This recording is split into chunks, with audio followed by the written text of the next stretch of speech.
Hi everyone and welcome to the tutorial for El Vaquero. This tune was written by Chet, Atkins and Wayne Moss and was originally played in a band arrangement, but we all know the turbocharged solo acoustic version by Tommy Emmanuel, and that is what this lesson is about. But first, let me roll the Patreon credits. If you want to support me and the channel and gain some extras along the way, then please head over to the Patreon page and see what I have on offer there. Making these tutorials takes up a huge amount of time, and at this point YouTube ad revenue is hardly worth mentioning. The support on Patreon is really what allows me to put in the necessary time. If you are getting a lot out of these tutorials and want to show your support without monthly fees, then there is a PayPal tip jar as well. Both links are down below in the description. Like I already said, Tommy's version of El Vaquero is a turbocharged monster of a song, combining a high tempo with frantic picking. But once I slowed the whole piece down, I was amazed at how simple the song turned out to be in terms of construction. And by simple, I mean it is made up of classic fingerpicking patterns, some of them lifted straight out of other songs. There is also a specific and much used hammer-on technique that pops up throughout the whole song. And if you take into account that the verse is repeated 4 times in the exact same way, no variations, and the chorus 2 times, also no variations, then you probably realize you are getting a lot of mileage out of the time spent on this song. And while that high tempo might not be attainable for everyone, at least not straight away, almost every fingerpicker out there can get to work on this song and learn something. The song also sounds fine if you play it a lot slower than Tommy does, and to show you that, I will start out really slowly with the first verse and I will increase the tempo with each repeat of the verse. Since I really want as much people as possible to try this song, I went really slow, showing you alternatives for each difficult fingering as well as going over each picking pattern in detail. I also found a way around each and every chord Tommy plays with the thumb over the side of the neck, making it playable for people who really struggle with that. But going so slow takes time, and I had to split the explanation of the verse into 2. Part 1, this part, takes apart the intro and the verse. Part 2 will cover the second part of the verse, and the tutorial will be concluded when we look at the chorus and the ending in part 3. Let's dive in straight away. Okay, so let's get to playing. The guitar is in standard tuning and all you need is a thumb pick. It's probably possible to play this song without one, but if you want to get to those really high Tommy Emmanuel concert speeds, then it is probably necessary to use one if you're really up for those really high speeds. Let's have a look at the intro first, and if I told you during the introduction that there is quite a lot of familiar information heading your way, then the intro is probably one of the very first places you will notice this. Here we go, one time, all the way through, just a little bit below concert speed.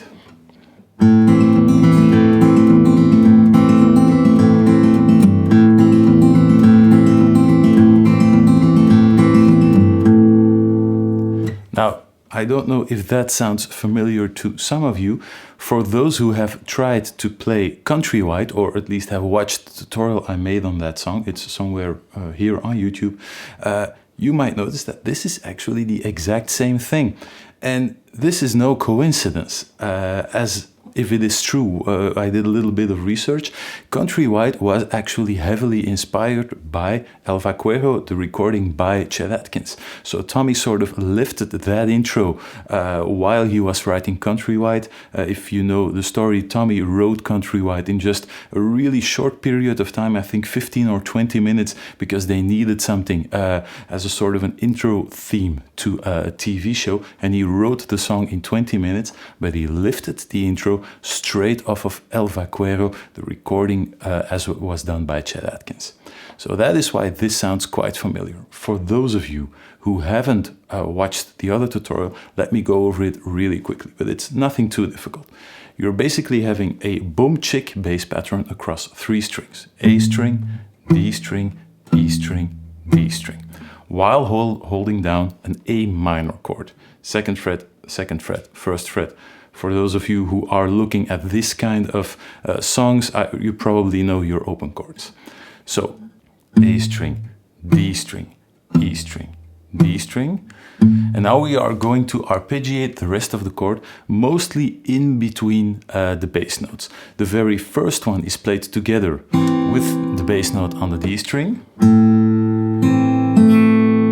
using middle finger, index finger, so thumb pick and then thumb pick together with the middle finger in the picking hand, going to the index finger for the next note, and then from there on it's basically the same pattern each time in between the bass note.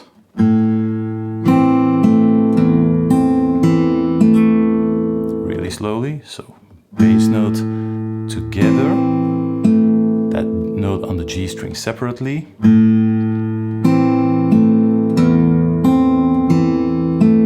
and from there on it's just alternating thumb pick, thumb pick, chord tone, thumb pick, chord tone.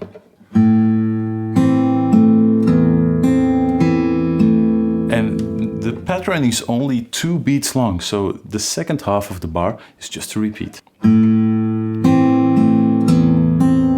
Repeat. Repeat. One more repeat. And then the very last time, Tommy often adds in this little variation on the bass note, just adding in the G 3rd fret on the low E string with the pinky, and then plucking out one more chord tone. I think I've written down in the tablature to pluck the C note on the B string, 1st fret. You could just as well play the A note on the G string. It doesn't really matter. It's just something to keep the momentum of the intro going. One more time.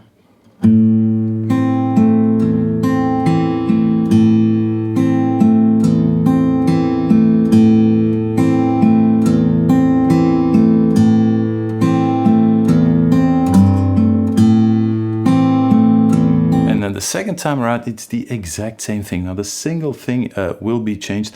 Even that low G variation, that low G bass note, the second time around won't be there because you will be preparing your left hand to head into the verse. So let me play through the whole intro really, really slowly. One more time, and then we're already heading into the verse. Here we go.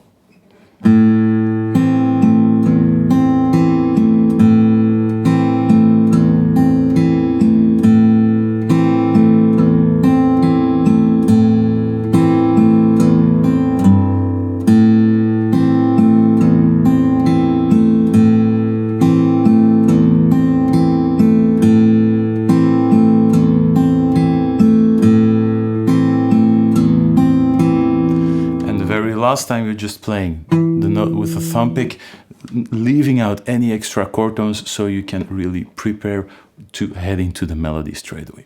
Now, you may have noticed that I am playing this with the strings almost completely open.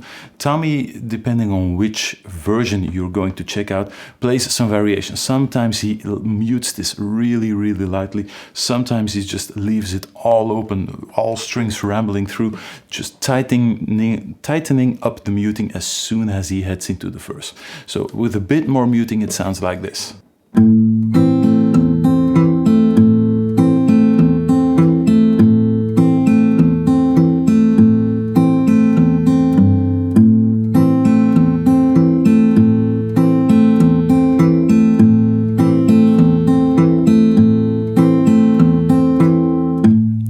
See that last index note, the last note with the index finger is gone just to get ready for the melody.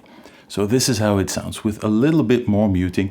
Just check out a few different versions played by Tommy, see what you like best. Just all open strings rambling all the way through the intro, or a bit cleaner with that light muting going. Then pick whatever you like and try to apply it to the intro.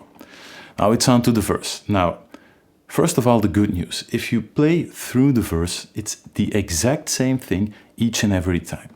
In total, there are 4 verses. So the very first one, I'm going to play really slowly, even going through it the very first time now, just well below concert speed, so you can get a first good look at what is happening. Then each time I am going to repeat the verses, the second verse, the third verse, and the fourth verse. Each time I'm going to pick up the pace just slightly, hopefully ending up to something that is close to Tommy's concert speed by the fourth verse.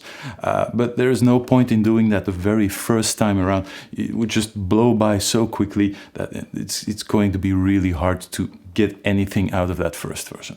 So one time all the way through, really like 40 beats below Tommy's concert speed. So I'm going to try and play it around 100 beats a minute, and Tommy's version is about 140, and then each verse I'm going to increase that by 10 beats, more or less. Here we go. One time, the first verse all the way through.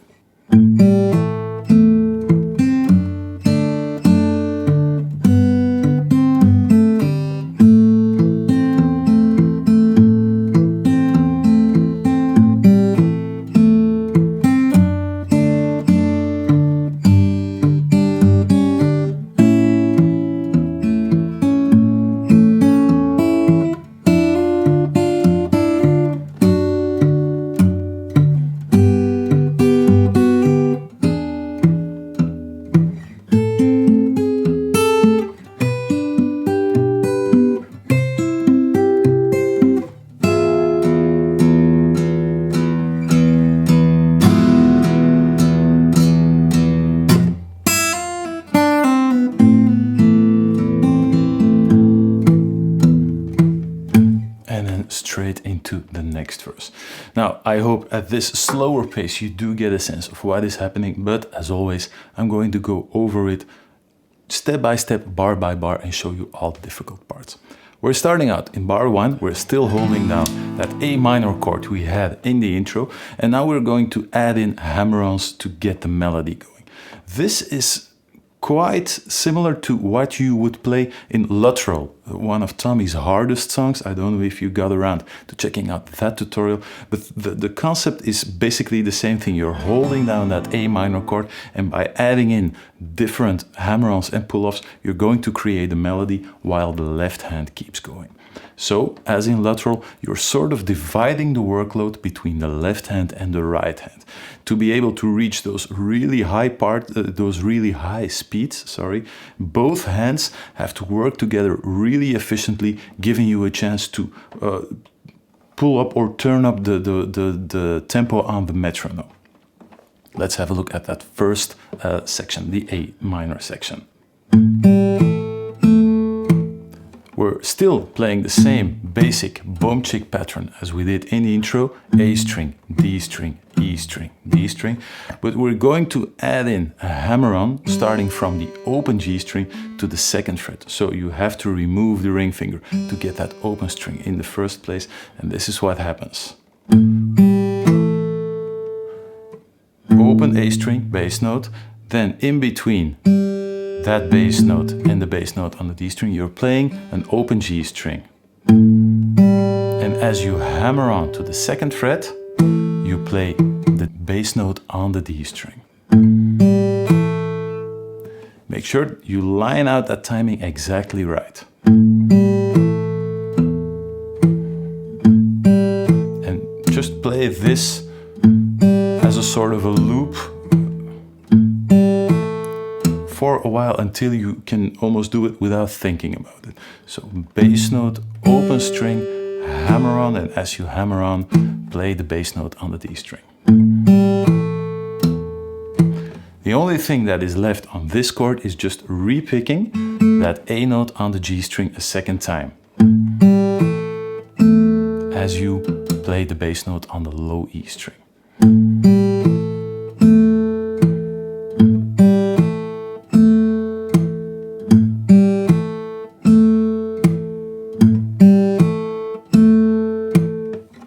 Adding in the next chord, which is a D chord with an F sharp in the bass. Straight away, up comes the thumb over the side of the neck, which will, as always, give some people some difficulties, but it is perfectly possible to leave out the thumb. So this is what Tommy plays, with the thumb over the side of the neck. Nothing too difficult, but the exact same trick. You're still fingering or fretting that first fret on the B string from the A minor chord. You're leaving that there. You're going to hammer on with the pinky to the third fret while going with the thumb over the side of the neck to the second fret for the low F sharp and adding in the middle finger on the second fret of the G string. So you sort of have to swap that away from the A minor chord to this. So gone is the ring finger, middle finger to the second fret, hammering on for the pinky.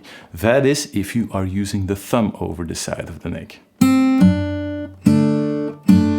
If thumb over the side of the neck is giving you trouble, which could be just physical reasons, you could just as well play that bass note with the middle finger, but then you have to change the fingering just a little bit, and it actually gets easier in a way, because that way you can leave both the index finger and the ring finger where they are, coming from that A minor chord, moving to the D over F sharp. And you can basically leave the ring finger and the index finger where they are. So coming down from that A minor chord without the thumb over the side of the neck,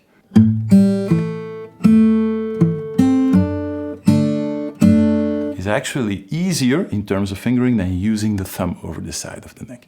So take that into account. Either you play this thumb, middle finger on the second fret G string, pinky on the third fret, or you play this with the middle finger, second fret on the low E string, ring finger, second fret on the G string, and again the pinky on the third fret. This is the technique you're using. You're starting out from that first fret, hammering on to the third fret, and as you hammer on to the third fret at the exact same spot, like we did before, you're playing the low F sharp bass note, second fret on the low E string. Then next beat is thumb pick together with index finger, middle finger, just to play a whole D power chord. And then the next beat is again thumb pick to the low E string, fingers, index finger, middle finger, just repick the same two strings.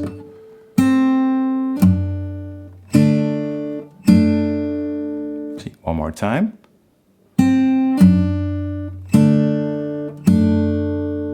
And then I forgot one more bass note after that, an open D string.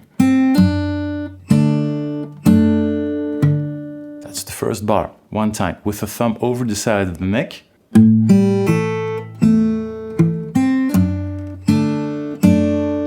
As Tommy plays it, with the thumb over the side of the neck. Now one more time, without the thumb over the side of the neck.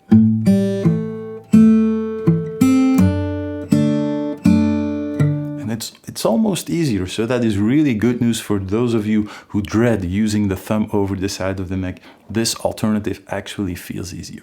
Then we're moving on to a G chord, third fret on the low E string, then just all open strings on top. I'm now playing two strings. Tommy sometimes plays two open strings, G string and B string. Sometimes he only plays one, but it's the melody that comes after this that is important. And again, the same trick, as you pull off from the first fret on the B string to the open string, you are landing that bass note on the low G string. And right after that, the exact same trick, going from the second fret on the G string to an open string, again a pull off, and as you pull off, you land on the exact same time, on the muted D bass string. Really slowly, back to back.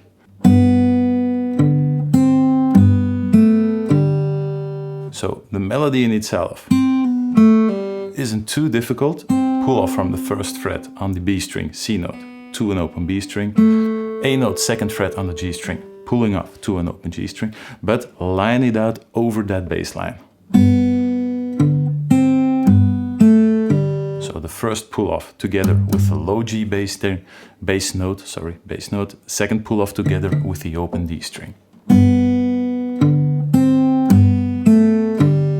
And back to an A minor chord, and we're rounding out the very first part of the verse.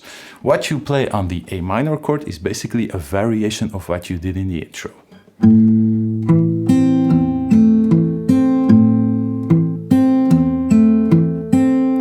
In the intro you played that first chord, thumb and middle finger together. Now we're just spacing out all the notes in between the bass notes. So on the very first beat you play the melody note, second fret on the G string, together with the bass note, and then from there on it's just alternating each time bass note, chord tone, bass note, chord tone.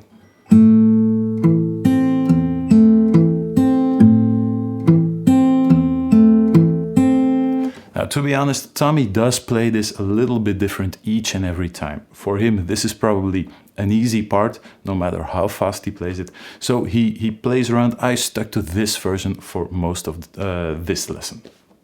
Now, let's have a listen at how all those bars sound up to this point really, really slowly.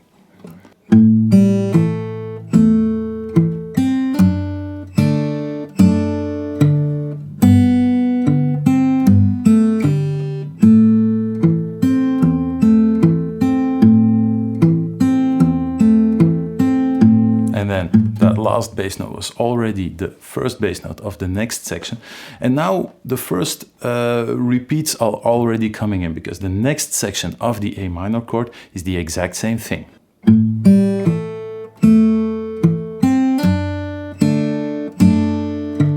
Again, heading to a G chord. This time we are leaving the pinky where it is. So the first time you're going for that open B string. Now we're leaving the pinky where it is after that D over F sharp chord. So A minor, D over F sharp, and then adding in the ring finger on the third fret, leaving the pinky where it is. Do not remove it, just keep it down all the way through.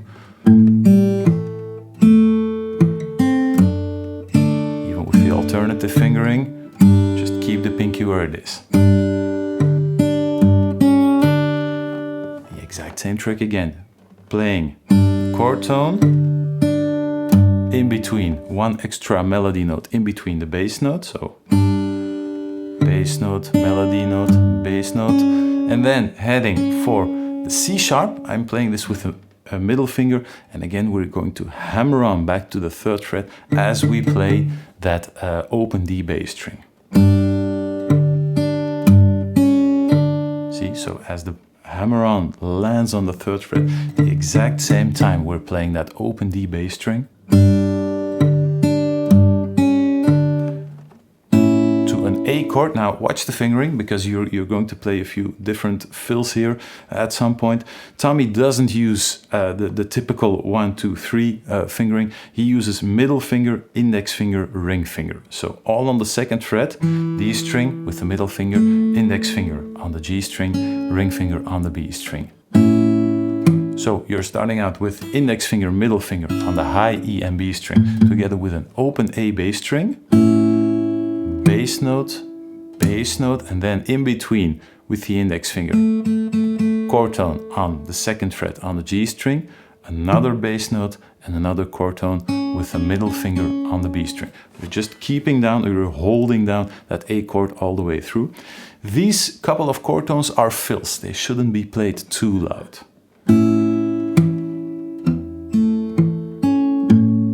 And then on to the rest of the melody. So nothing too difficult. Bass note, then thumb pick together with the index finger, followed up straight away by the middle finger on the B string, to the low E string, and rounding it out with an open E string and another bass note on the D string. We play that full A part, that A major chord, all the way through that bar.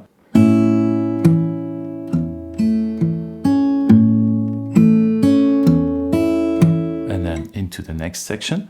Now again, let me play those 3 bars back to back.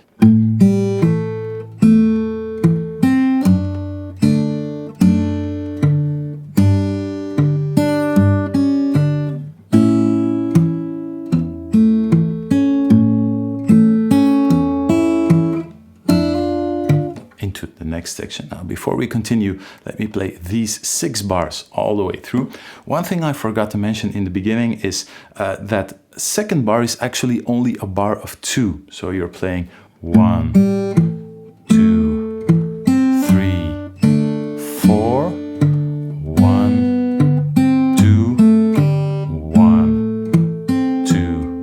and so on and so on and so on. So the middle bar is always just half a bar compared to everything else. Forgot to mention, but if you just play by ear, you won't even notice that something is missing there. So those first 6 bars all the way through.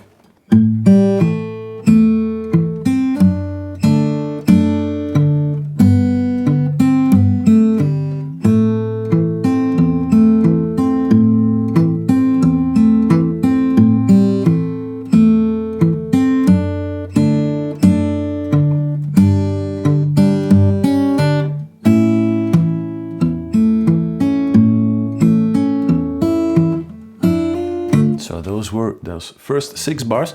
I don't know if you noticed it, if you just listened.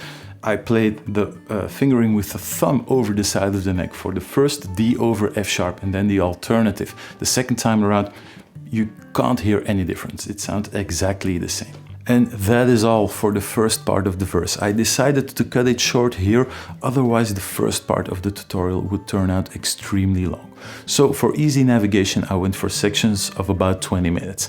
Take all the time you need to process and practice everything in this video, and I will see you again next week. Bye bye.